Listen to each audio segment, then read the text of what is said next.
The three fishermen, Martin, Luther, and Peter, had been out at sea since dawn, casting their nets and hoping for a bountiful catch.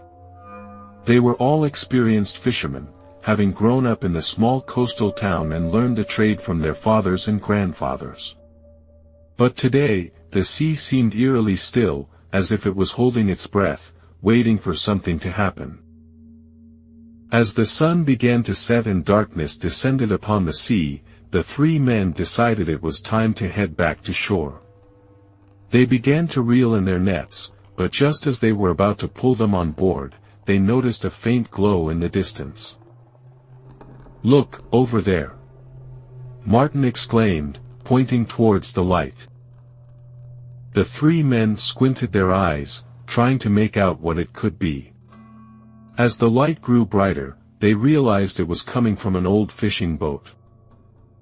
"Someone must be stranded out there," Luther said, worriedly. Without hesitation, the three men steered their boat towards the source of the light.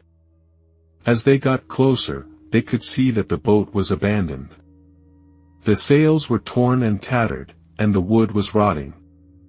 But what caught their attention the most was the old lantern that was still lit, swaying gently with the movement of the waves. "Strange," Peter muttered, "why would someone leave a lit lantern on an abandoned boat?"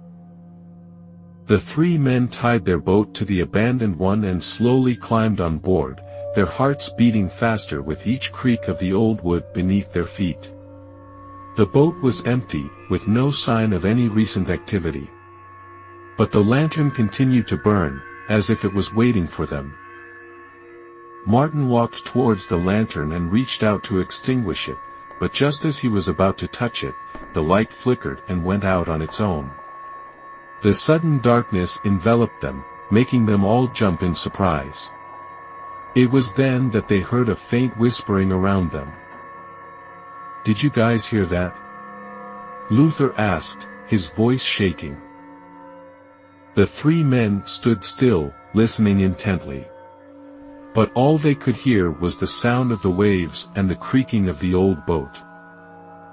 "Let's just get out of here," Peter said, his voice trembling.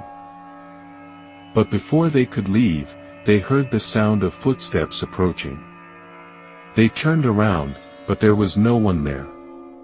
The footsteps grew louder and closer, and then suddenly, they stopped. The three men looked at each other, fear evident in their eyes. It was then that they saw it, a dark shadowy figure, standing in the corner of the boat. It had no discernible features, just a dark mass of swirling smoke. Martin, Luther, and Peter stood frozen, unable to move or speak. The shadowy figure began to move towards them, its movements jerky and unnatural. With each step it took, the old wood beneath it creaked in protest. And then, just as quickly as it had appeared, the figure vanished into thin air.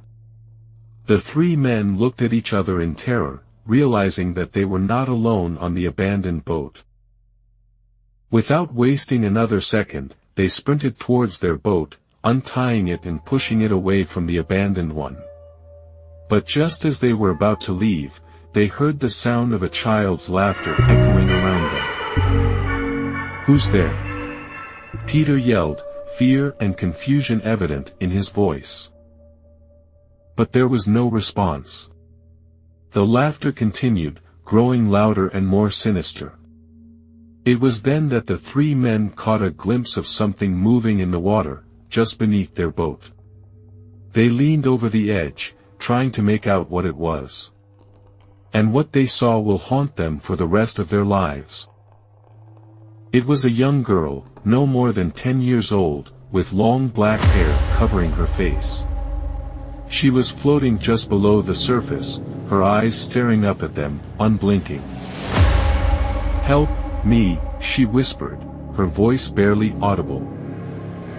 The three men recoiled and fled, their hands trembling as they tried to steer the boat away from the girl. But she wouldn't let them leave. She appeared to be floating in mid-air, her long arms reaching out towards them. Without warning, The girl let out a blood-curdling scream, sending shivers down their spines. Her eyes turned a bright red, and her mouth stretched into an impossibly wide grin, revealing rows of sharp, pointed teeth. The three men frantically rode away, their hearts beating out of their chests. But the girl's laughter and screams continued to follow them, haunting them every step of the way. And even when they finally reached the safety of the shore, they could still feel her eyes on them, watching them from the depths of the sea. From that day on, Martin, Luther, and Peter refused to ever go fishing again. They told their terrifying tale to anyone who would listen, warning them to stay away from the abandoned boat in the sea. But no one believed them.